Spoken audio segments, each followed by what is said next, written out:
अश्रुनायभ्यो नमः अश्रुनागर्मावाह्य पूजामि ओम भूषगंधर्वाप्सरेभ्यो नमः गंधर्वाप्सरसामावाह्य पूजामि ओम भूषगंधाय नमः स्कंदमावाह्य पूजामि ओम भूषवृषभाय नमः वृषभमावाह्य पूजामि ओम भूषवसूलाय नमः शूलमावाह्य पूजामि ओम भूषमहाकालाय नमः महाकालमावाह्य पूजामि ओम भूषवदक्षसर्वेभ्यो नमः दक्षसर्वमावाह्य पूजामि ओम भूषदुर्गाय नमः दुर्गामावाह्य पूजामि ओम भूषविष्णवे नमः विष्णुमावाह्य पूजामि ओम भूषसुराय नमः सुरामावाह्य पूजामि ओम भूषमृतरोगिभ्यो नमः मृतरोगान्मावाह्य पूजामि ओम भूषगणपतये नमः गणपतिमावाह्य पूजामि ओम भूषादिभ्यो नमः अपहमावाह्य पूजामि ओम भूषमृतभ्यो नमः मृतहमावाह्य पूजामि ओम भूषमृतभ्यो नमः पृथ्वीमावाह्य पूजामि ओम भूषगंगादिभ्यो नमः गंगादिमावाह्य पूजामि ओम भूर्सा संसारेभ्यो नमः संसारान्मावाह्य पूजामि ओम भूर्सा मेरवे नमः मेरुमावाह्य पूजामि ओम भूषगदाय नमः गदामावाह्य पूजामि ओम भूर्सा त्रिशूलाय नमः त्रिशूलमावाह्य पूजामि ओम भूर्सा वज्राय नमः वज्रमावाह्य पूजामि ओम भूर्सा शक्तये नमः शक्तिमावाह्य पूजामि ओम भूर्सा दंडाय नमः दंडमावाह्य पूजामि ओम भूर्सा खड्गाय नमः खड्गमावाह्य पूजामि ओम भूर्सापासाय नमः पासमावाह्य पूजामि ओम भूर्साकुशाय नमः अंकुशमावाह्य पूजामि ओम भूर्सागौतमाय नमः गौतममावाह्य पूजामि ओम भूर्साभरद्वाजाय नमः भरद्वाजमावाह्य पूजामि ओम भूर्साविश्वामित्राय नमः विश्वामित्रामावाह्य पूजामि ओम भूर्साकश्यपाय नमः कश्यपमावाह्य पूजामि ओम भूर्साजमदये नमः जमदग्निमावाह्य पूजामि ओम भूर्सावसिष्ठाय नमः वसिष्ठमावाह्य पूजामि ओम भूर्सावतये नमः अत्रिमावाह्य पूजामि। नमस्कार दोस्तों, आप लोगों का मेरा ब्लॉग में बहुत बहुत स्वागत है। और आज शिव महापुराण का 7वां दिवस है, तो आइए भाई लोगों, आप लोग भी आए। आज शिव विवाह है और शिव विवाह में जरूर आए। जो लोग आए हैं ठीक है, शिव विवाह में आए। और आज बहुत अच्छा ब्लॉग बनने वाला है। शिव पार्वती का विवाह है और यहाँ पे अच्छी सी व्यवस्था कर रखी है हमने। और तो दोस्तों, आज दर्शन नेगी के ब्लॉग में आपका स्वागत है मेरी ओर से भी। मेरा भी ब्लॉग है, देवेंद्र परिहारी भाई है UK 11 करके मेरा भी ब्लॉग है, उसको भी सब्सक्राइब करिएगा, लाइक करिएगा। जो भी दर्शन भाई के व्यूअर्स हैं और मेरे भी जो व्यूअर्स हैं, मैं बोलता हूं कि ये भी सब्सक्राइब करें। आपके सब्सक्रिप्शन से, देखने से हौसला बना रहता सारे उनका। तो आज शिव विवाह है। शिव विवाह की जो जो झलकियां होंगी आप दर्शन भाई के ब्लॉग में देखिएगा। झांकियां भी दिखाएंगे आपको। जो झांकियां आएगी शिव विवाह में, वो झांकियां भी हम आपको दिखाएंगे। और समिति ने सारी व्यवस्था करी है। सारे जो बाराती होंगे, जो घराती होंगे, सबकी व्यवस्था है। 7वें दिवस में शिव महापुराण का आप आनंद लीजिएगा ब्लॉग में। आप जो लोग आ सकते हैं वो लोग जरूर आइएगा। जो आ रहे हैं वो ठीक है। आपको शिव विवाह का जो प्रसाद है, जो मिठाइयाँ हम आप तक भेजेंगे, जरूर भेजेंगे। तो भाई लोगों ब्लॉग में बने रहें। अच्छी सी वीडियो बना के। और आज हमने झांकियाँ भी निकाल रखी है शिव विवाह में, जो झांकियाँ हैं। और शिव के आपको मालूम ही होगा, शिव विवाह में तो दूने, काणे, लंगड़े, भूत, पिशाच सभी आते हैं। शिव जी की बारात में आए हैं। तो आपको हम वीडियो बना के दिखाते हैं, तो देखना, प्यार से देखना। और लाइक, सब्सक्राइबर और कमेंट में ज़रूर लिखना। ब्लॉग अच्छा लगे तो शेयर करना, ना लगे तो कमेंट में भी लिखना। वैसे तो ब्लॉग अच्छा ही लगेगा आपको। आप लोगों के प्यार से ही हम लोगों का हौसला बना रहता है, क्योंकि एक वीडियो बनाने में बहुत टाइम लगता है। आप जानते ही हैं, अक्सर यूट्यूबर बहुत हैं, तो कई मेहनत लगती है, कई जगह जाना होता है और कई एडिटिंग वगैरह कई चीज़ें करनी होती है। तो आप ब्लॉग में बने रहिएगा, पूरे ब्लॉग में देखते रहिएगा। जाना चाहिए, पहुंचना चाहिए। शिव जी ने कहा कि बात ठीक है, पर लेकिन देवी एक बात कहूँ। सती मैया ने कहा हाँ कहूँ। तो तो भगवान शंकर कहते हैं देवी किस घर जाना चाहिए? बहुत सुंदर बात, कहाँ जाना चाहिए? तो संत कहते हैं, बोले आवत ही उठ के मिले और जाने पे दे रोए, तुलसी ऐसे मीत घर भूखे रहियो सोए। आवत ही उठ के मिले और जाने पे दे रोए। आप किसी घर में जाओ और जैसे ही उसको पता लगे कि वो आ रहे तो दरवाजे पर खड़ा हो स्वागत के लिए। और जब आप जाने की बात करो, जब आप घर से जाओ उसके घर से, तो उसके आंखों में आंसू आ जाए। संत कहते हैं आवत ही उठ के मिले और जाने पे दे रोए, तुलसी ऐसे मीत घर भूखे रही हो। बोले अगर उसके घर पे भोजन भी ना हो तो भूखे सो जाना, पर वहीं रहना। पर लेकिन कोई ऐसा हो कि आप जाओ और उसे कोई खुशी नहीं, कोई आनंद नहीं, तो बोले चाहे कंचन बरसत रहे, अगर आकाश से वहां सोना भी बरस रहा है तो भी वहां न जाओ। अच्छा, धार्मिक कार्य हैं, शिव जी जानते तो हैं, लेकिन एक घटना पूर्व में घट चुकी है। क्या? अच्छा, शिव जी कोई सामान्य नहीं, शंकर जी हैं। शिव जी और सती महारानी के पिता दक्ष का झगड़ा हो गया, कलह हो गया, और शिव जी ने इस बारे में सती मैया को बताया नहीं है। बताया क्यों नहीं? बोले हम बताएंगे सती परेशान होगी, इसलिए नहीं बताया। अब कोई और होता तो घर पे आकर पत्नी को डांटता कि जानते हो तुम्हारे पिता ने आज क्या किया, हमें ऐसा कह दिया, ऐसा कर दिया। लेकिन भगवान शिव, अच्छा झगड़ा क्यों हो गया? बोले एक बार दक्ष ने एक यज्ञ का अनुष्ठान किया था। यज्ञ में सब देवताओं को बुलाया, ब्रह्मा जी, विष्णु जी, भगवान शंकर को भी आमंत्रित किया, तो भगवान शंकर भी अपने गणों के साथ पहुंच गए। अच्छा, सबके लिए आसन लगे हुए थे, उनमें से सबसे ऊंचे 3 आसन थे जिन पर ब्रह्मा जी, विष्णु जी, भगवान विष्णु और शिव जी विराजमान थे। अच्छा, उस समय दक्ष ने वो यज्ञ क्यों रखा? बोले ब्रह्मा जी ने दक्ष को प्रजापतियों का अधिपति बना दिया था। इस प्रसन्नता के जीवन में जब पद मिल जाता है तो पद के साथ एक चीज और आ जाती है, क्या जाता है? अहंकार भी आ जाता है। अच्छा देखो, आपने खुद अनुभव किया होगा कि पद मिलने से पहले और पद मिलने के बाद लोगों में बड़ा अंतर होता है,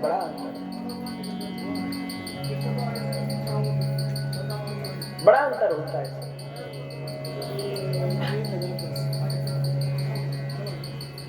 इसलिए भैया जब जब जीवन में पद आए तब समझ जाना चाहिए पद बड़ा खतरनाक है। और जिसके जीवन में पद आया उसके जीवन में पद आया, ये भी निश्चित है। तुलसी जी तो मानस में कह रहे हैं, क्या कह रहे हैं? तुलसी जी कह रहे हैं, अस को नहीं जन्मा जग माही, प्रभुता पाई जाई मद नाही। तुलसी जी कह रहे हैं ऐसा कोई जन्मा नहीं, अस को नहीं जन्मा जग माही, प्रभुता पाई जाई मद नाही। ऐसा कोई जन्मा ही नहीं धरती पर जिसको पद मिलने के बाद मद नहीं हो गया। बड़े बड़ों को हो गया तो छोटों की तो क्या कहें।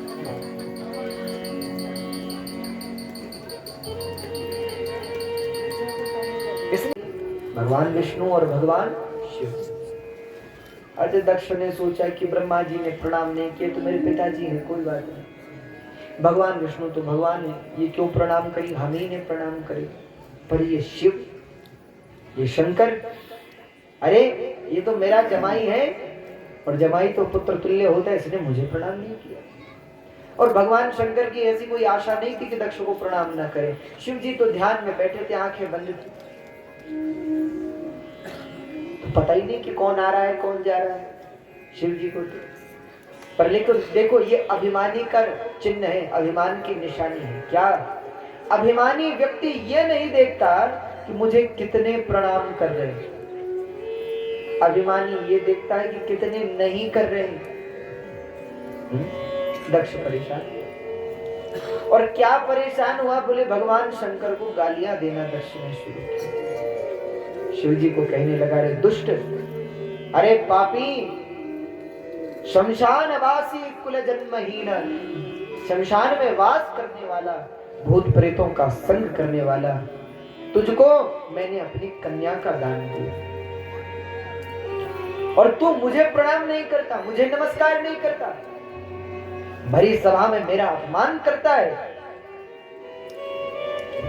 अरे मैंने अपनी सती जैसी कन्या का दान तुझे दिया और तू मुझसे दान लेकर अभिमानी हो रहा है। अरे किसी ने सही कहा है, संबंध देख करके करना चाहिए। तेरी और हमारी क्या बराबरी, कहां हम और कहां तू। कहते भगवान शंकर को अनावश्यक कहने लगा और न केवल कहने लगा, तब तो दक्ष ने भगवान शंकर को श्राप दे दिया और श्राप दे करके दक्ष बोला, अरे शिव, तू शमशान में वास करने वाला है, भूत प्रेतों का संग करने वाला है। अरे देवताओं के मध्य में यज्ञ में तेरी क्या आवश्यकता, जा मैं तुझे श्राप देता हूं, यज्ञ में भाग नहीं मिलेगा। श्राप निष्कासन करते। अब जो दक्ष ने कहा, अच्छा दक्ष बार बार कह रहा है, मैं दक्ष, तूने मुझे प्रणाम नहीं किया, तू जानता नहीं मैं कौन हूं। अच्छा अभिमानी लोग बार बार कहते हैं मैं, दक्ष बार बार मैं कह रहा है। और नंदी जी को क्रोध आ गया और क्रोध आया तो नंदी जी दक्ष को डांटते हैं। क्या कहते हैं, यज्ञोहम यज्ञकर्माहम यज्ञांगानि च सर्वसा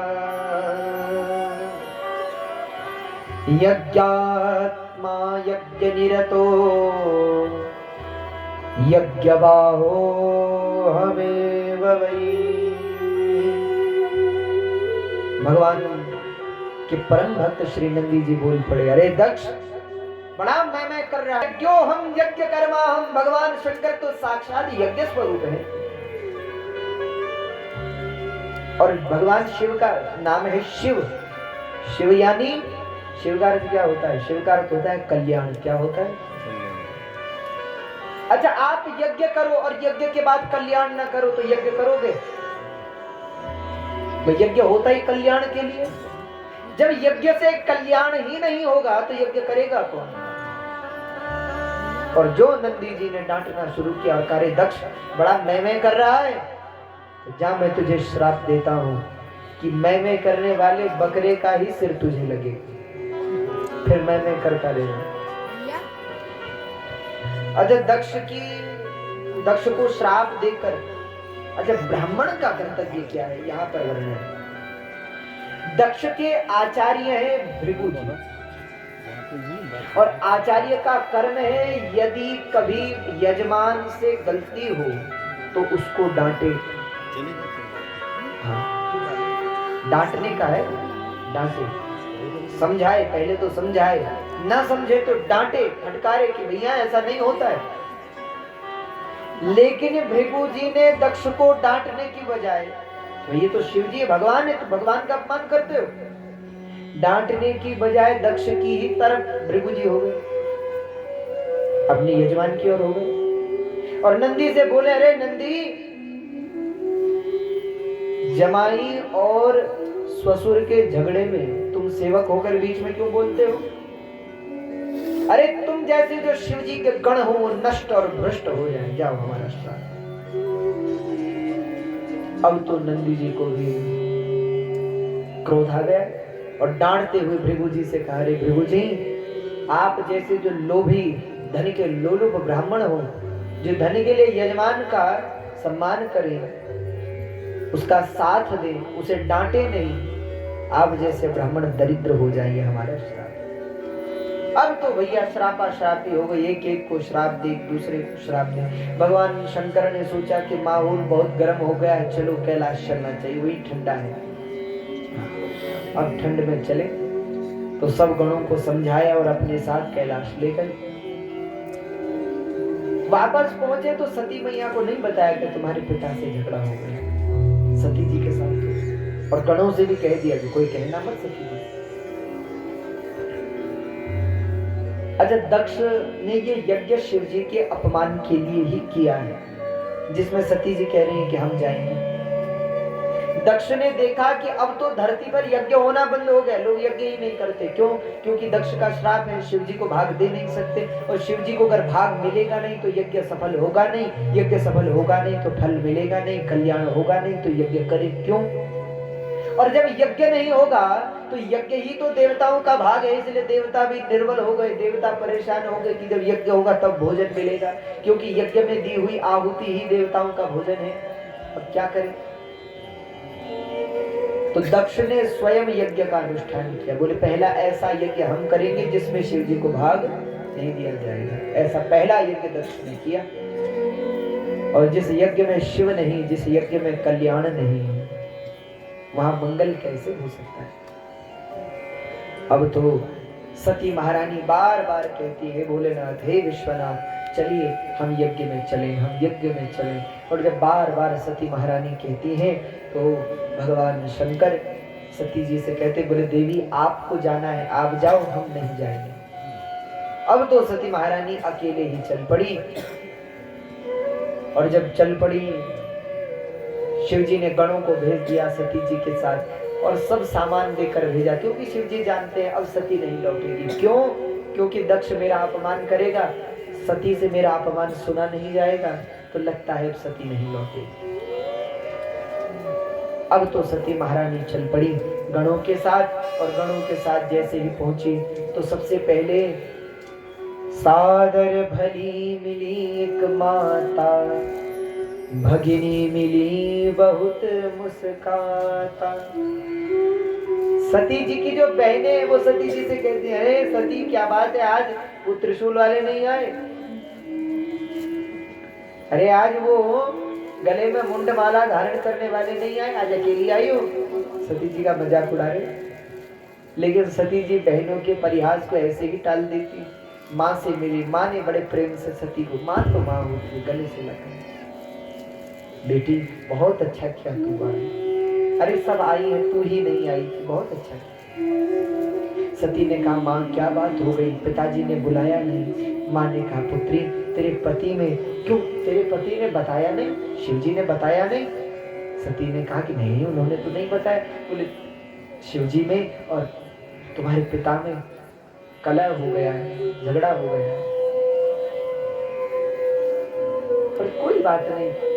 सती ने कहा, माँ पिताजी हैं नाराज हो गए, क्या बात हो गई, अब हम आई हैं, मना लेंगे, पिताजी मान जाएंगे। अब तो सती महारानी दक्ष के यज्ञ में पहुंच गई, मान पहुंच गई।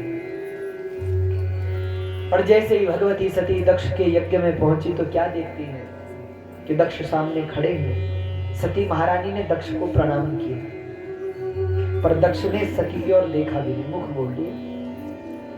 सती को दुख तो हुआ, पर चलो कोई बात नहीं, मान जाएंगे, समझ जाएंगे पिताजी। अब यज्ञ की ओर चली मां सती कि मेरे पिता पति का आसन का है, मैं वहीं बैठूं। पर संपूर्ण यज्ञ में घूमी, लेकिन शिव का आसन कहीं दिखाई नहीं दिया। अब तो सती मां को बड़ा क्रोध आ गया।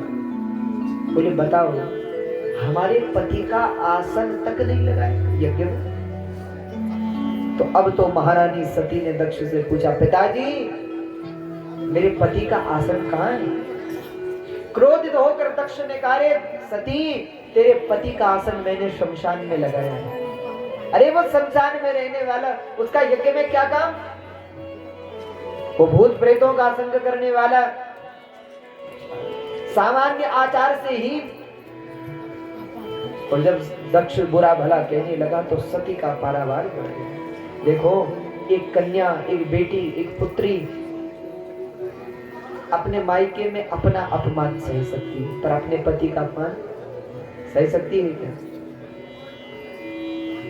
वो भी अपने मायके में, अपने पिता के घर, जिस घर पर वो अधिकार समझती है। अब तो मां सती के क्रोध का पारावार बढ़ गया। अब तो मां सती ने डांटा दक्ष को, रे रे दक्ष दुराचार दंभाचार परायण, किं कृतं ते महामूढ़, कर्मचानर्थ कारणम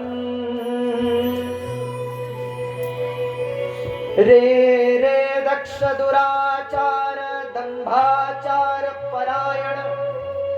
अरे दक्ष, अरे पापी, ये तूने क्या कर दिया? अरे दंभी, अपने थोड़े से अभिमान में तूने भगवान विश्वनाथ का अपमान किया। साक्षात त्रिलोकपति, जिनके चरण की धूलि को पाने के लिए ब्रह्मादि देवता भी जिनके चरण की धूलि पाने के लिए लालायित रहते, तूने उन भगवान शिव का अपमान किया। अरे धिक्कार है तुझे और धिक्कार है मुझे, जो मैंने तेरे घर पुत्री के रूप में जन्म लिया। अरे ये शरीर तेरा दिया हुआ है, इस शरीर के साथ तेरा नाम जुड़ा हुआ है। अब मैं अपने पति के पास वापस नहीं जाऊंगी। वापस जाऊंगी वो कहेंगे अरे दक्ष पुत्री आ गई, तो उस व्यंग को मैं कैसे सहूंगी। अब मैं वापस नहीं, अब ना तो मैं वापस ही जा सकती हूँ, ना मैं यहाँ रह सकती हूँ। दुखित होकर मां सती ने विलाप करना शुरू किया और विलाप करते हुए भगवती सती यज्ञाग्नि की प्रचंड ज्वाला में जाकर मां भगवती उस यज्ञ के मध्य में बैठ गई। जैसे ही उस यज्ञ की ज्वाला में भगवती विराजमान हुई, लेकिन यज्ञ की अग्नि का कहां इतना सामर्थ्य कि सती के देह को भस्म कर सके।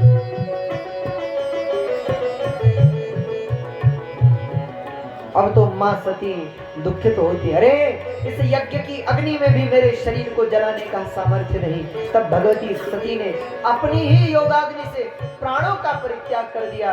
भगवती सती का शरीर वहीं गिर गया। चारों ओर हाहाकार मच गया। शिवजी के जो गण सती मैया को छोड़ने आए थे, उन्होंने आक्रमण कर दिया दक्ष पर। लेकिन भृगु महाराज ने अपने मंत्र के प्रभाव से शिवजी के समस्त गणों को वहां से भगा दिया। और अब शिवजी के गण पहुंचे भगवान शंकर के पास। नारद जी भी पहुंचे। नारद जी ने सूचना दी, और जो भगवान शंकर को पता चला कि सती ने अपने देह का परित्याग कर दिया है, क्रोधातुर भगवान शंकर ने अपने केश से एक बाल जो उखाड़ा और पर्वत पर पटका। पर्वत के खंड खंड हो गए, उस बाल के दो टुकड़े हो गए, एक से वीरभद्र और एक से महाकाली। अब तो वीरभद्र और महाकाली ने भगवान शंकर से कहा, हे प्रभु बताइए मेरे लिए क्या आज्ञा है, हम क्या करें? भगवान शंकर ने कहा, जाओ दक्ष के यज्ञ का विध्वंस कर दो। अब तो चली भगवान शिव की सेना वीरभद्र और महाकाली सहस्त्रों गणों के साथ चली।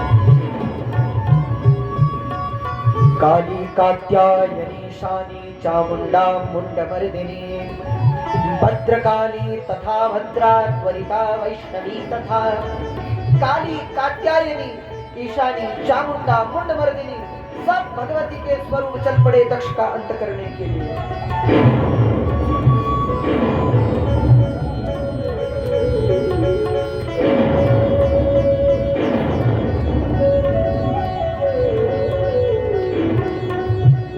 कहते जब भगवान शिव के गण चलते हैं धरती कंपायमान हो गई। आज जब यज्ञ करते हुए दक्ष ने उत्तर की दिशा से भगवान शंकर के गणों को आते देखा तो ऐसे लगा मानो प्रलय ही हो गई हो, प्रलय हो गई। अरे महाराज, सेना जब चलती है और उनके चरणों से धूल उड़ती है, धूल से भगवान सूर्य नारायण छिप गए, अंधकार हो गया। और अब भगवान शंकर की सेना पहुंच गई दक्ष के। कहते हैं गणों ने सबसे पहले यज्ञ को भ्रष्ट किया, दक्ष की सेना का संहार किया। जो देवता मिलता है उस पर गण टूट पड़ते हैं। देवताओं को पीड़ित किया। देवता जहां मौका मिले वहीं भाग रहे, कोई स्वर्ग भाग रहे, सुधीर भाग रहे।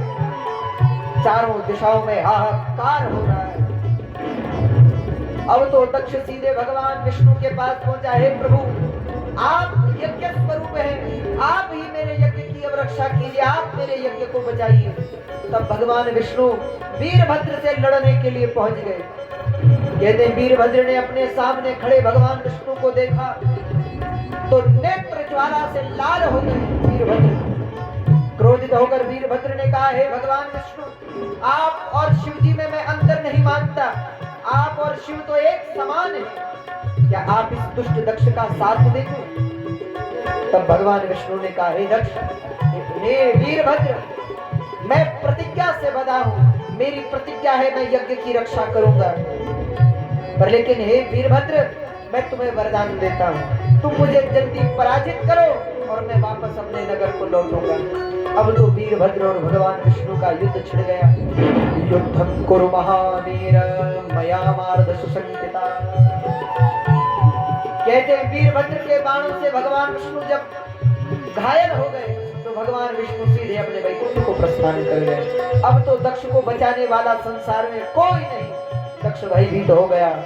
तब एक गण ने क्रोधित होकर कहा, हे वीरभद्र जी, सामने पर एक देवता दिखाई थी, उनका नाम था भगदेव। एक गण ने कहा, महाराज, जब हमें भृगु जी अपने मंत्रों से मार रहे थे तो ये भग देवता हमें आंखें दिखा रहे थे, बोले इनके साथ ठीक हो रहा है। ये भगदेव भूखा देवता जो है आंखें दिखा रहे थे। तो कहते वीरभद्र ने उषा देव के नेत्र ही निकाल लिए। एक गण ने कहा, ये जो भग देवता है ये दांत दिखा दिखा कर हंस रहे थे। तो वीरभद्र ने ऐसी मुष्टिका का प्रहार किया कि सारे दांत टूट गए भगदेव। एक गण ने कहा, महाराज, औरों को छोड़िए, यही दुष्ट इस अधर्मी दक्ष को देखिए, इसको दंडित कीजिए। कहते हैं वीरभद्र ने दक्ष के सिर को काट कर यज्ञ कुंड में भस्म कर दिया। चारों ओर जय जयकार हो गई। बोले शंकर भगवान की जय। अब तो शिव जी के गण लौटे। यज्ञ का तो ऐसा लगा मानो जैसे तूफान घास के तिनकों को उड़ा देता है, वैसे संपूर्ण यज्ञ का सर्वनाश हो गया। बोले महाराज, आंखें चली गई। भगदेव ने कहा, दांत चले गए। तब तो ब्रह्मा जी ने कहा, बोले अब विष्णु भगवान के पास चलो, वही कुछ करेंगे। तो वही भगवान विष्णु के पास पहुंचे सब देवता। ब्रह्मा जी तो भगवान विष्णु ने कहा, देखो अब तो शिव ही कुछ कर सकते, चलो शिव जी के पास। देवता बोले, हम नहीं जाएंगे, क्योंकि भगवान शिव का पता नहीं, वीरभद्र ने तो केवल हाथ पांव तोड़कर छोड़ दिया, पर कहीं भगवान शंकर भस्म ही न कर दे, हम नहीं जाएंगे। भगवान विष्णु ने कहा, देखो भगवान त्रिपुरारी बड़े दयालु हैं, उनके पास चलो, क्षमा मांगो। देवताओं ने कहा, हम तभी जाएंगे जब आप चलेंगे। भगवान विष्णु ने कहा, हाँ चलेंगे। बोले पीछे नहीं, आप ही सबसे आगे रहेंगे, हम पीछे चलेंगे। चलो। अब तो भगवान विष्णु को आगे कर ब्रह्मादि सब देव कैलाश पहुंचे भगवान शंकर के पास, भगवान भोलेनाथ के पास। और अब भगवान भोलेनाथ की स्तुति करना सब देवताओं ने शुरू किया। सब देवता स्तुति कर रहे हैं। महेश्वरं ज्ञाननिधि सनातनम नमामि देव। सब धज के देवता सब बैठे। ये विमानों की तैयारी कहाँ? अच्छा देखो, कल आपने कथा सुनी, सती मैया ने कथा ध्यान से नहीं सुनी, इसलिए मैया नहीं मानी। नहीं मारेगा, आप बताओ। हमारे मन में बड़ा प्रश्न खड़े हो रहे हैं, विमान जा कहाँ रहे? तो शिव जी ने कहा कि जब इतना ही है तो पूछ लो। तो सती मैया ने विमानों को रुकवाया, विमान देवता उतरे। सती मैया ने पूछा, देवताओं कहाँ की तैयारी है, कहाँ जा रहे हैं? तो देवताओं ने कहा, हे माँ, क्या आपको पता नहीं है? अरे सती मैया ने कहा कि बताओ तो। देवताओं ने कहा, आपके पिताजी के यहाँ इतना बड़ा यज्ञ है, क्या आपको नहीं बुलाया, आपको पता नहीं है? अब तो सती मैया अचंभित रह गई कि पिताजी के यहाँ यज्ञ, हमें तो नहीं बोला। पर अगर देवताओं से कहती हैं कि नहीं बोला तो हमारा अपमान होगा, पिताजी का अपमान होगा। अच्छा, देवता भी बड़े चतुर हैं। देवता जानते हैं कि दक्ष ने सती मैया और शिव जी को आमंत्रित नहीं किया, नहीं बुलाया है। तो देवता बार बार पूछते क्या आपको पता नहीं? सती मैया ने कहा नहीं नहीं हमें पता है, बस हम तो तुम्हें पूछ रहे थे कि तुम कहां जा रहे हो। देवताओं ने कहा हम तो वहीं जा रहे हैं। कहते हैं देवता मुस्कुराकर चल पड़े। सती मैया शिव जी के पास आ गई। भगवान शंकर से कहा प्रभु आप जानते हैं हमारे पिताजी के यहाँ बहुत बड़ा यज्ञ है। अच्छा शिव जी तो कालातीत है, सब जानने वाले, फिर भी बोले अच्छा, अरे हमें तो पता ही नहीं था आपके पिताजी का यज्ञ है। सती मैया ने कहा कि बस प्रभु अब तो चलो। अरे कहाँ चले? सती मैया ने कहा बस हम तैयारी करती हैं, पिताजी के यज्ञ में चलते हैं, पिताजी के यहाँ चलते हैं।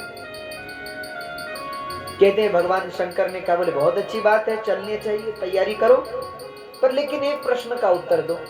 सती मैया ने कहा क्या? बोले बुलाया है, कुछ निमंत्रण पत्र, कुछ चिट्ठी, कुछ कागज, कुछ आया है? और तो सती मैया ने कहा क्या कहूं?